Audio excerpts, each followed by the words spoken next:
This video will take you through how to build and set up the FS5 and Atomos Shogun recorder from the Kitroom. Firstly, take your camera out of the bag and attach it to the Manfrotto tripod. To power the camera, match the connectors and slide in the battery to the FS5. The native mount on the FS5 is a Sony E-mount. However, the camera comes supplied with the Metabones Speedbooster. This converts an EF lens to an E-mount. The Metabones already comes attached when you receive the equipment. However, if you're using rented E-mount lenses, press this button to unlock the mount and match the white dots to turn it and secure it in place. To attach the supplied EF lenses, match the red dot on the converter and the lens and turn clockwise. The FS5's monitor is removable and can be mounted at various points around the camera. The EVF cable is quite fragile and should not need to be removed. If it does, however, make sure you gently push in these buttons on the side of the connection, as this lead is prone to damage from misuse. To attach the follow focus, slide it onto the 50mm rods at the front of the camera. Use this screw to lock it in place. Always ensure there is a tight connection between your lens and your focus gear so it does not slip. To mount the Atomos Shogun to your FS5, use the supplied magic arm. Now screw the monitor onto the arm. Now connect the provided SDI cable to your FS5 and Shogun.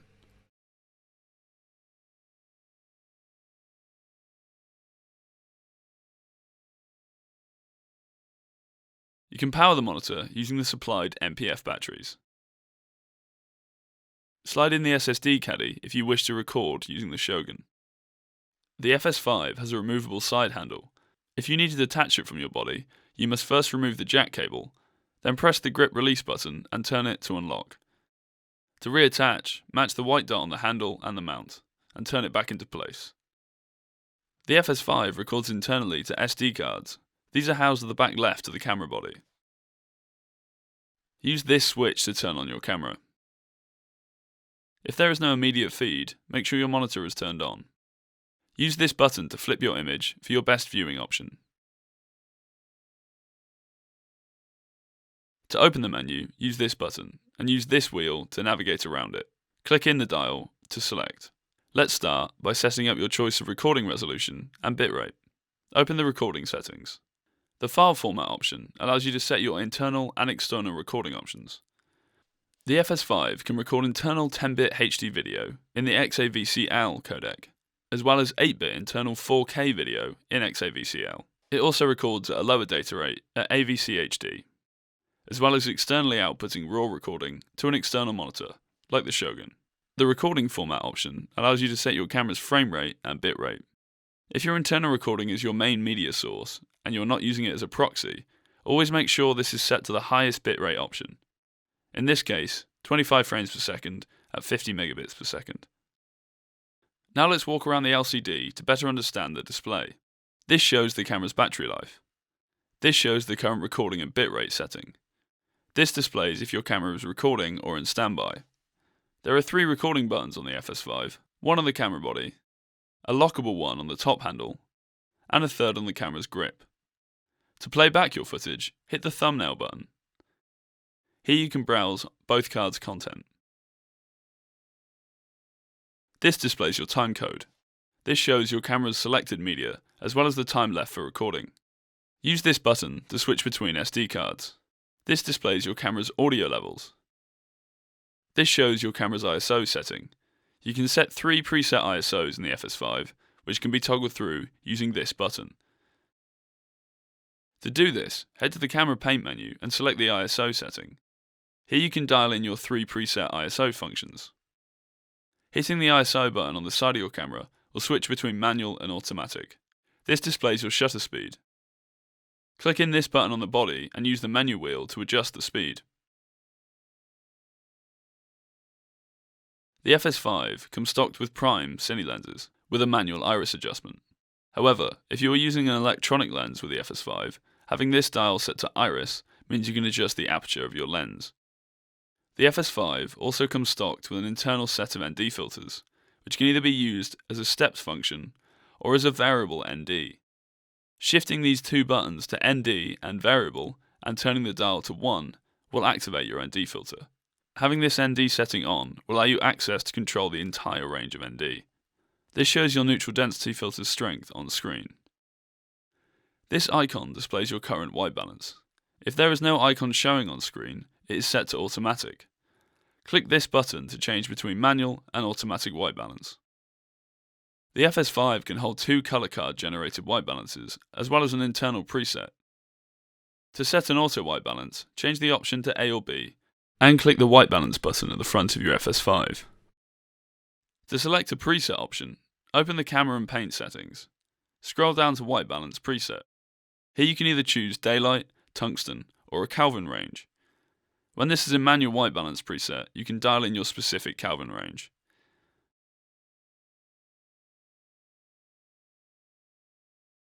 Now let's look at the audio options on the FS5. The camera has two full XLR inputs, one on the camera body and one on the top handle. Here, you can adjust the voltage level of each input for use of the mixer or microphone. Each channel's gain setting can be accessed using these dials on the side of the camera body, as well as their auto or manual setting. The rest of the audio settings can be found in the audio menu. Here we can map what input each channel is recording. You can also double up the recording for each channel for dual mono purposes, if needed. You can also adjust your internal microphone sensitivity and independent gain pads for each external input. Use the headphone jack at the back of your camera to monitor your audio. This is also where you will find your DC input. To set up your camera's gamma and gamut settings, hit the picture profile button on the camera body. Alternatively, scroll down to the picture profile option in the camera paint menu. The FS5 comes stock with a number of presets for shooting in Sony's wide gamma and color spaces. Each of these presets can be manipulated to change your desired gamma and gamut settings. The widest gammas available on the FS5 are S-Log2 and S-Log3. The largest color space, or gamut, available is S-Gamma. However, Sony has released an update to this, which is S-Gamut Cine. This update means that the mapping of the Cine color space is more aligned to capturing skin tones. This is the recommended gamut setting. It should be noted that when shooting in the wide gamut setting, your white balance is locked depending on your gamut. Here you can see that each preset is linked to either 3200, 4300, or 5500 Kelvin. When shooting in an S-Log setting, the base ISO rating of your camera is then changed to 2000 ISO. This is the recommended sensitivity for shooting in S-Log.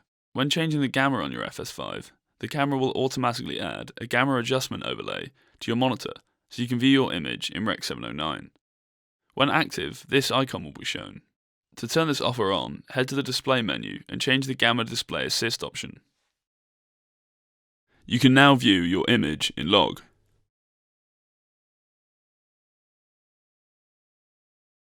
The FS5 has two high frame rate modes. To adjust the FS5's high frame rate setting, head to the Camera and Paint menu and open the Slow and Quick tab. There are two types of high-speed recording on the FS5, named slow motion or super slow motion. The slow motion setting is a continuous recording option that will allow you to record up to 50 frames per second at a continuous rate. Here you can set the record format of how this is captured, as well as the desired frame rate. You can activate this mode on the fly by tapping the S and Q button once. The super slow motion setting is based off a trigger recording and pre-roll function, meaning the camera will record an 8-second window and then cache this recording for you. You can either choose to cache this at the start, in the middle, or at the end of your recording.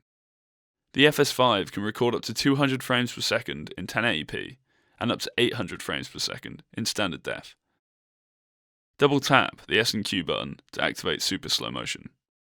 The FS5 has some interesting cropping functions. You can either use the straight sensor crop, called center scan, or it can create an internal image zoom, allowing you to zoom into your image even when you're using prime lenses. In the zoom settings, change this to clear image zoom.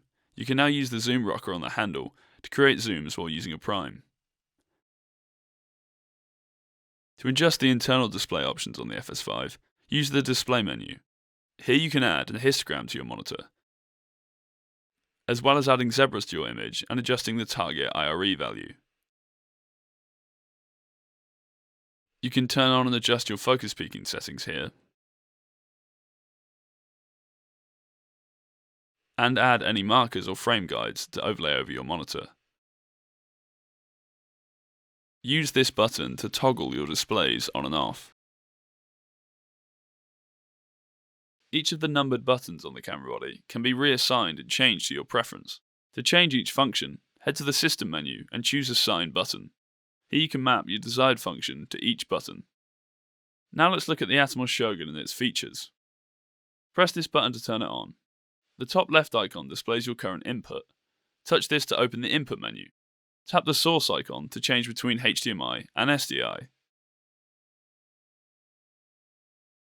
From here, you can also set up an internal recording time-lapse,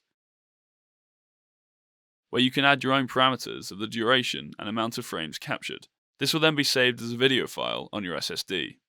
The recording icon changes to have a dotted circle around it when in time-lapse mode. Tapping this opens the Recording Format menu. Here you can change your desired recording codec, either ProRes, DNx HD, or Cinema DNG RAW. Tapping this will allow you to change the naming structure of your file. This brings up the Media menu and allows you to format your SSD. This shows the audio levels coming in from your camera. These buttons allow you to trigger record manually and play back your footage.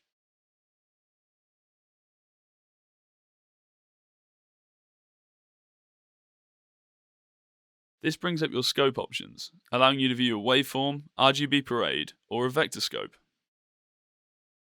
This next tab allows you to add exposure and focus overlays to your monitor. These include focus peaking, zebras, false color, frame guides,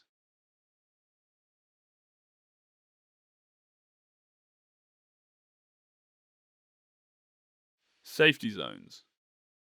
This tab allows you to mark and flag your takes, then export it as an XML. This tab allows you to view and adjust your monitor's color space, so you can flip between monitoring in log or with a conversion lot overlaid on your screen. Now let's look at how to use the Shogun to record RAW out of the FS5's SDI output. Head to the Recording tab and select RAW plus XAVC HD. This means you'll be sending RAW data out the SDI output of your FS5 while recording an internal proxy. To make sure you're recording this feed in RAW, you must set your recording option to Cinema DNG.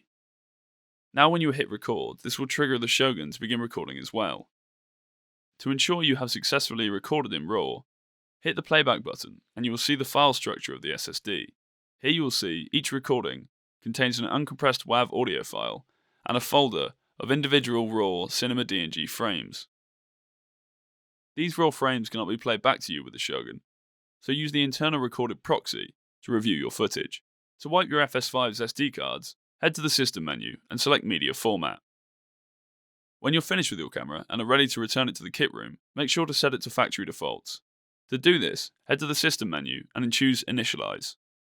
For any questions about this item, or any from our store, contact the kit room.